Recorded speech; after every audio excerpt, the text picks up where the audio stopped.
ஆன்மீக அன்பர்கள் அனைவருக்கும் வணக்கம். உங்களெல்லாம் இந்த ஆன்மீக சேனல் மூலமாக சந்திக்கிறதுல நாங்கள் ரொம்ப சந்தோஷப்படுறோம். நாங்கள் போடுற வீடியோலாம் உங்களுக்கு பிடிச்சிருந்தா நீங்கள் லைக் பண்ணுங்கள், ஷேர் பண்ணுங்கள். கொளத்தூர் பாபா டெம்பிள் சேனல் நீங்கள் சப்ஸ்கிரைப் பண்ணுங்கள். இன்றைக்கி நவராத்திரி குழுவில் மகாலட்சுமியுடைய பூஜை எப்படி சிறப்பு வாய்ந்தது அப்படிங்கிறத பற்றி ஒரு சின்ன பதிவு தரப்போகிறேன். வாங்க இப்போ நம்ம வீடியோக்குள்ளே வரலாம். செல்வம் இருந்தால் தான் மனிதனுடைய வாழ்க்கை இன்பகரமாக இருக்கும். அது அளவுக்கு அதிகமாக போகக்கூடாது.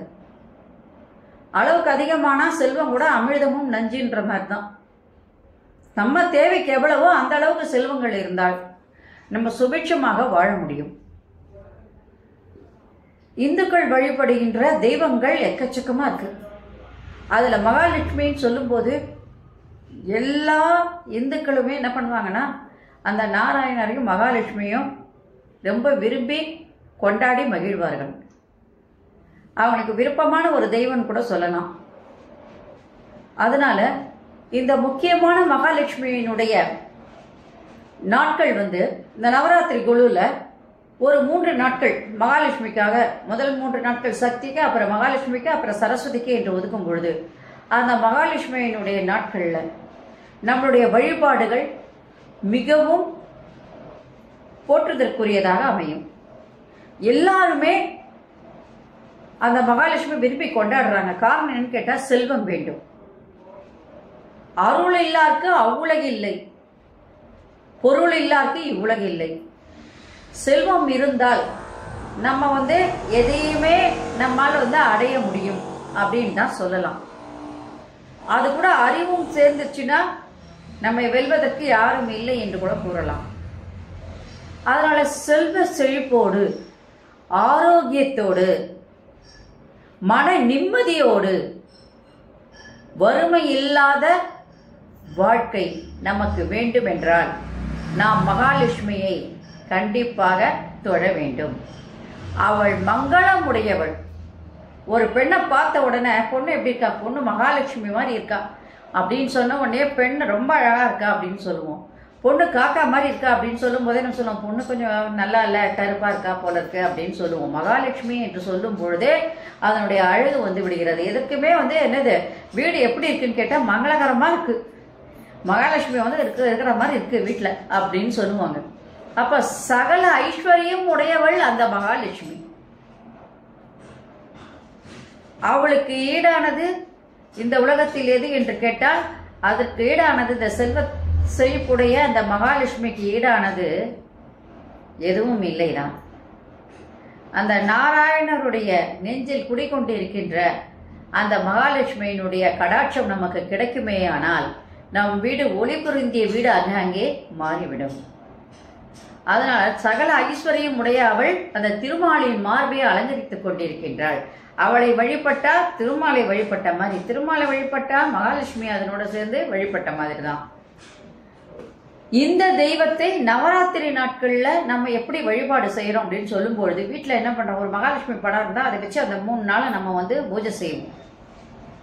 அது பிள்ளையாரோடய இருக்கலாம், லட்சுமி சரஸ்வதியோடையும் இருக்கலாம், இல்ல மகாலட்சுமி தனியாகவும் இருக்கலாம், இல்ல மகாலட்சுமி நாராயணரோட அலமேலு மாங்க திருப்பதி சாமி இருக்கிற மாதிரி இருக்கலாம் இல்லையா. எந்த படமா இருந்தாலும் நம்ம வச்சு அதை கும்பிடுறோம். செல்வ வளம் உடைய அந்த மகாலட்சுமியை நாம் தொழுது வணங்கும் பொழுது அவருடைய கடாட்சம் நமக்கு கண்டிப்பா கிடைக்கும். ஏன்னா இன்னைக்கு மகாலட்சுமி அந்த நவராத்திரி குழு நாளில் எல்லார் இல்லங்களிலும் குடிகொண்டு இருக்கின்றாள். அப்ப நம்ம எந்த வரத்தை கேட்டாலும் அதை அருள் தரக்கூடியவளாக இருக்கிறாள். இதுதான் முக்கியமா நம்ம புரிஞ்சுக்கணும். அந்த 9 நாட்கள்ல மகாலட்சுமி வணங்குகின்ற அந்த நாட்கள்ல மகாலட்சுமி கண்டிப்பாக நமக்கு அருள் தருவாள். நம்முடைய இல்லமானது கொஞ்சம் சுபிட்சம் பெறும், கொஞ்சம் மேம்பாடு அடையும். அந்த வருஷத்துல பாத்தீங்கன்னா முன்ன இருந்த வறுமையோட நம்ம கொஞ்சம் கவலைமையிலிருந்து நீங்கி, கடன் தொல்லையிலிருந்து நீங்கி, கடன் தொல்லை இருப்பவர்களுக்கு கண்டிப்பாக பொருள் கண்டிப்பா வேணும். அப்ப அந்த கடன் தொல்லையிலிருந்து மீள்பவர்களும் தொழில் தொடங்கணும்னு சொன்னாலும் அதுக்கு நமக்கு ஒரு முதலீடு வேணும். ஒரு வெளிநாட்டில் போய் ஒரு கல்வி படிக்கணும்னு சொன்னா அதுக்கும் நமக்கு ஒரு முதலீடு வேணும்.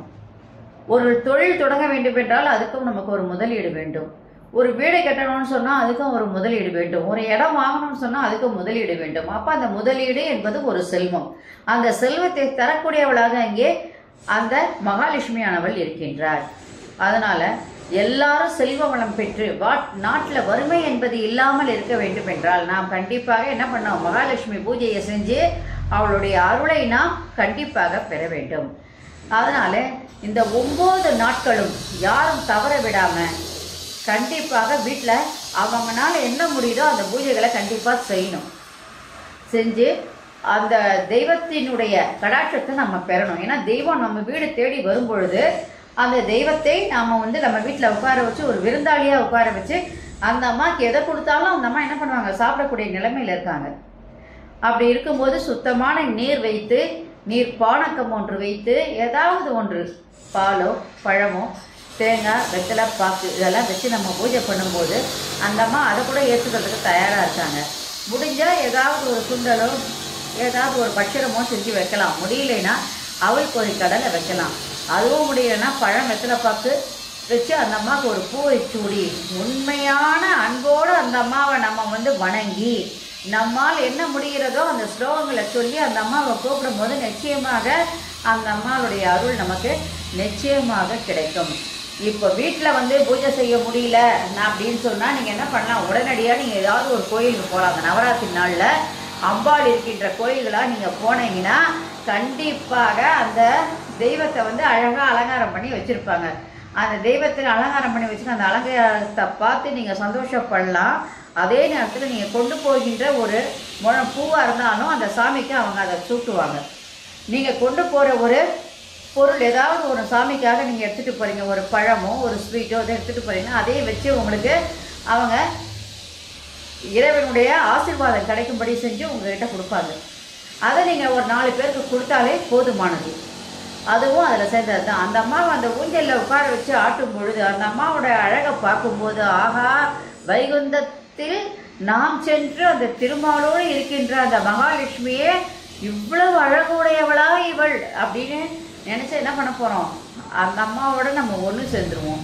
அந்த ஒன்று சேருகின்ற நேரத்தில் நம்ம எதை வேண்டுகின்றோமோ, என்ன வேண்டுதல் வைக்கிறோமோ அந்த வேண்டுதலை நிறைவேற்றக்கூடியவளாக அந்த மகாலட்சுமி இருக்கின்றாள் என்று சொல்லி இந்த நவராத்திரி பூஜையில் மகாலட்சுமியினுடைய முக்கியத்துவம் இவ்வளவு சிறப்பு வாய்ந்தது. நம்முடைய வறுமை நீங்கி நாம் வாழ்வு மேன்மை அடைய வேண்டும் என்றால் நாம் கண்டிப்பாக மகாலட்சுமியினுடைய பூஜையை செய்ய வேண்டும் என்று சொல்லி இந்த உரையை முடித்துக் கொள்கிறேன். நாளைக்கு வேறொரு பதிவோடு உங்களை சந்திக்க வரேன். நன்றி, வணக்கம். ஓம் நமோ நாராயணாய. ஓம் நமசிவாய. ஓம் அரஹர Mahadeva. Shambho Mahadeva. Subscribe to my channel and please press the bell icon for more videos.